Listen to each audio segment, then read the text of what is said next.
Nah, kita masuk ke buku doa dan wirid. Masih di pembahasan tentang keutamaan doa atau keutamaan zikir ya, keutamaan zikir.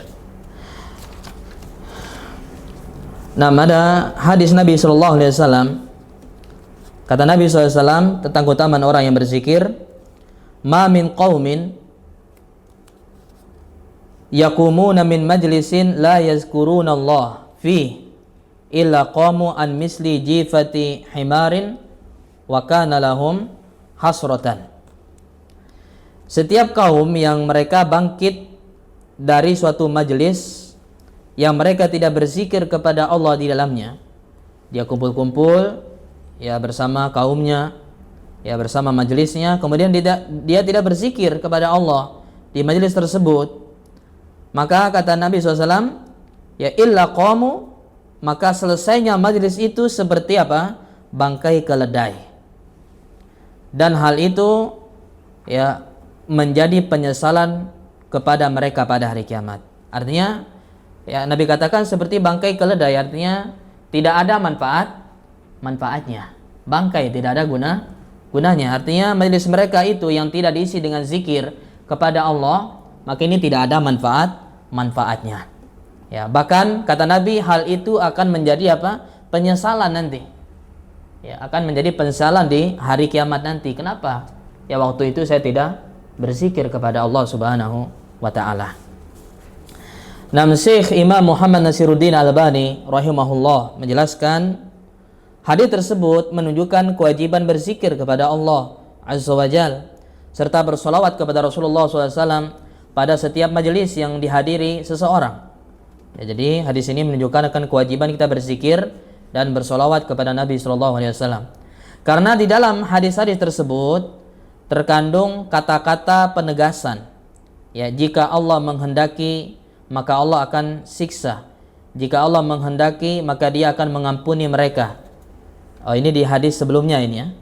Majalasa qaumun majlisan lam yazkurullaha fi wa lam yusallu ala nabiyyihim illa kana alaihim tiratan fa in syaa'a 'adzabahum wa in syaa'a ghafara lahum.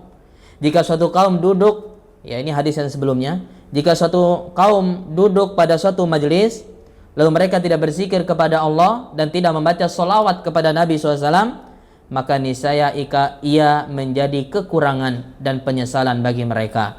Maka jika Allah menghendaki, Dia akan menyiksa mereka, sedangkan jika Allah menghendaki, Dia akan mengampuni mereka. Nah, jadi kata Syekh Albani, ya jadi hadis ini ya pertama kata beliau karena di dalam hadis tersebut terkandung kata-kata penegasan.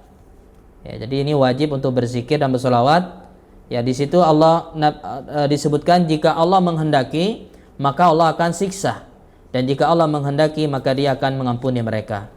Kemudian yang kedua, mereka bangkit seperti halnya bangkai keledai, dan ini termasuk perumpamaan tentang buruknya amalan mereka.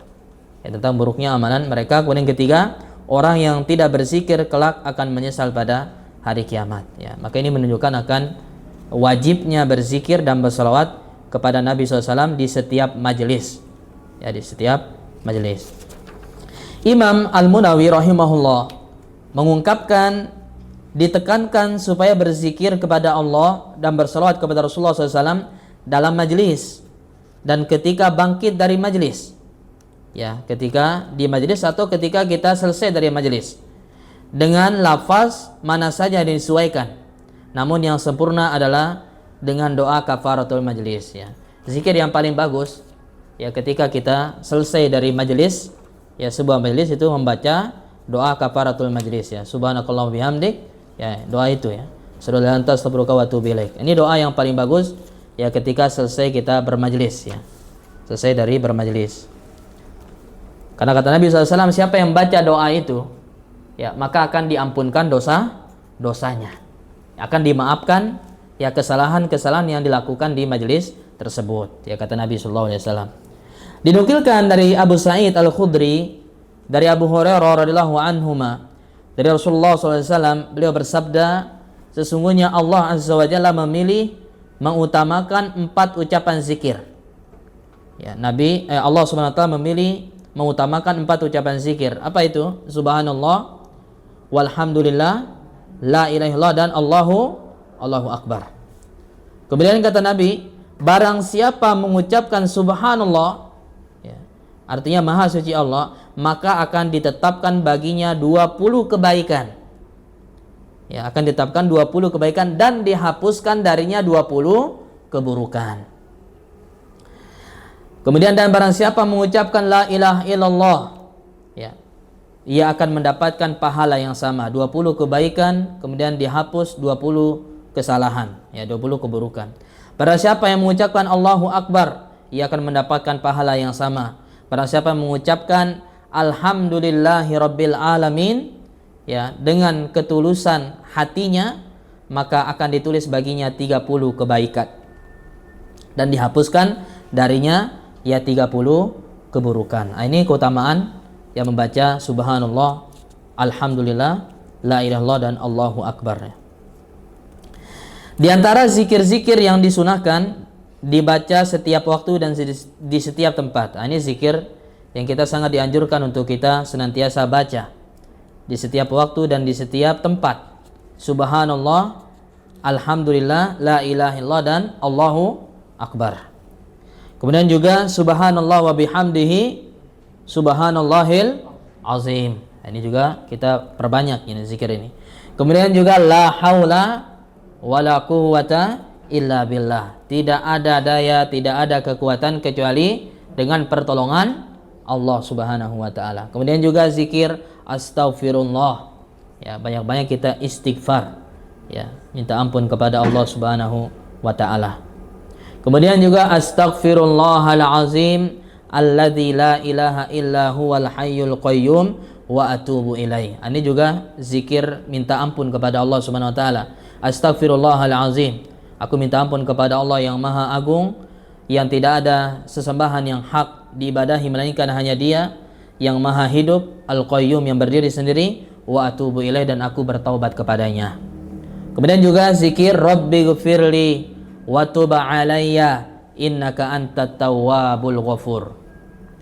Rabbighfirli, ya Allah ampunkan aku, ya, wa tub alayya, terimalah taubatku, innaka antat tawwabul ghafur, sungguh engkau Maha penerima taubat lagi Maha pengampun. Atau juga Rabbighfirli wa tub alayya innaka antat tawwabur rahim. Ya, bisa juga doa ini, Rabbighfirli, ya ampuni aku, wa tub alayya, terimalah taubatku, innaka antat tawwabur rahim, sungguh engkau Maha penerima taubat dan lagi Maha penyayang. La ilaha illa anta subhanaka inni kuntu minaz zalimin. Atau membaca doa ini, ya, zikir yang dibaca oleh Nabi Yunus. Ya, zikir yang dibaca oleh Nabi Yunus ketika berada di, ya, perut ikan. Ya, ini doa yang beliau baca. La ilaha illa anta. Tidak ada ilah sesembahan yang hak untuk diibadahi dengan benar melainkan hanya Engkau. Subhanaka, maha suci Engkau ya Allah. Inni kuntu minaz zalimin. Sungguh aku, ya, termasuk orang-orang yang berbuat zalim. Ya. Nah, ini doa-doa atau zikir-zikir yang kita dianjurkan kita baca setiap waktu dan di setiap tempat.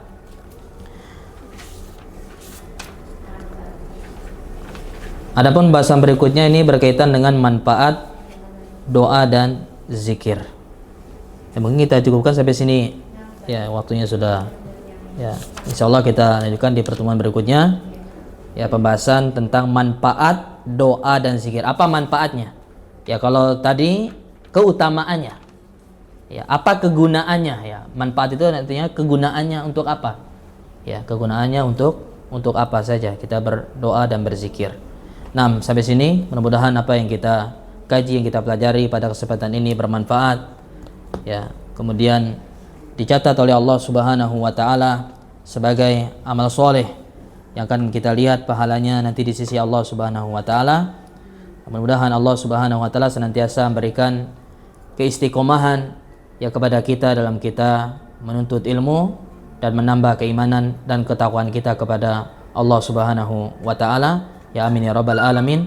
Demikian kita tutup dengan baca doa kafaratul majlis. Subhanakallahumma wa bihamdika asyhadu an la ilaha illa anta astaghfiruka wa atubu ilaik. Wa sallallahu ala nabiyyina Muhammad wa ala alihi wa sahbihi wasallam. Wa akhiru da'wana alhamdulillahi rabbil alamin. Wassalamualaikum warahmatullahi wabarakatuh.